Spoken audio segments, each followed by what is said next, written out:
if we look at overall ACoS and say we're trying to minimize ACoS and at the same time we're trying to maximize sales, there's some key trade-offs that we're having to make.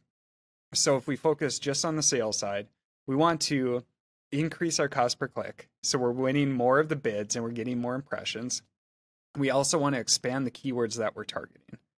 If we want to decrease ACoS, we want to take it back down to the most relevant keywords that are going to convert the best, which are going to give us the best ACoS.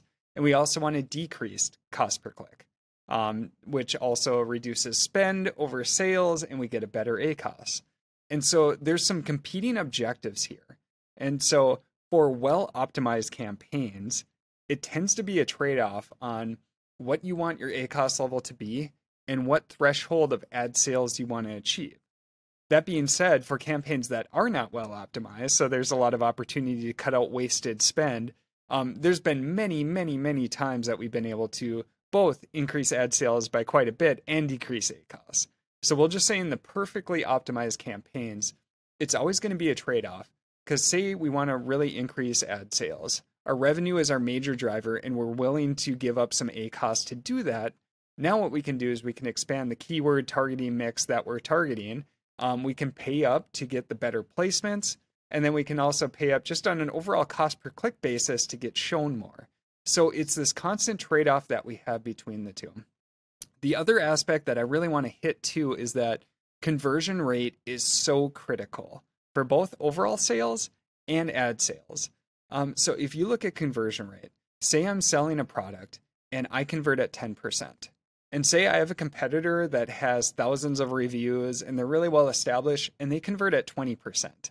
So for every 1 out of 10 clicks for me that converts into a sale, my competitor has 1 out of 5 clicks.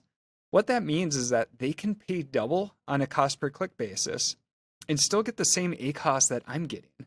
So if you're ever in a situation where you're looking at your competitors and you're saying, man, they must be losing a ton of money on their ads, or I can't even compete, or when I do win these impressions, my ACoS is so high, it may not be an ads issue. It may be a conversion rate issue for your products. And in that case, I would focus a lot more on the listings and the product and the reviews itself versus advertising, because in each of these pieces, conversion rate is so critical. You can have the most solid ad strategy in the world, but if the products don't convert, it's really hard to get good advertising results.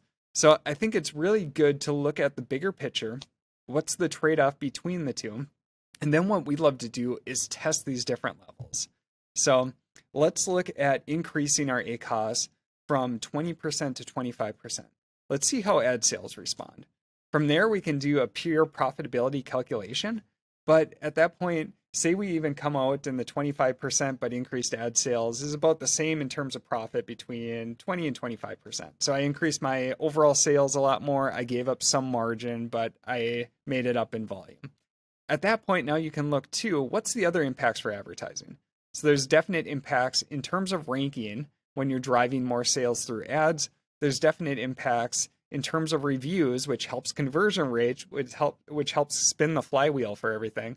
And so we want to take that holistic picture when we're looking at our ad strategy and keeping in mind this trade-off between overall ad sales and overall ACoS for our ads. So these are always two competing priorities for well-optimized campaigns, and we're constantly testing to find what that right level is per the category, per the product, per where the product is in their life cycle, and overall profitability targets.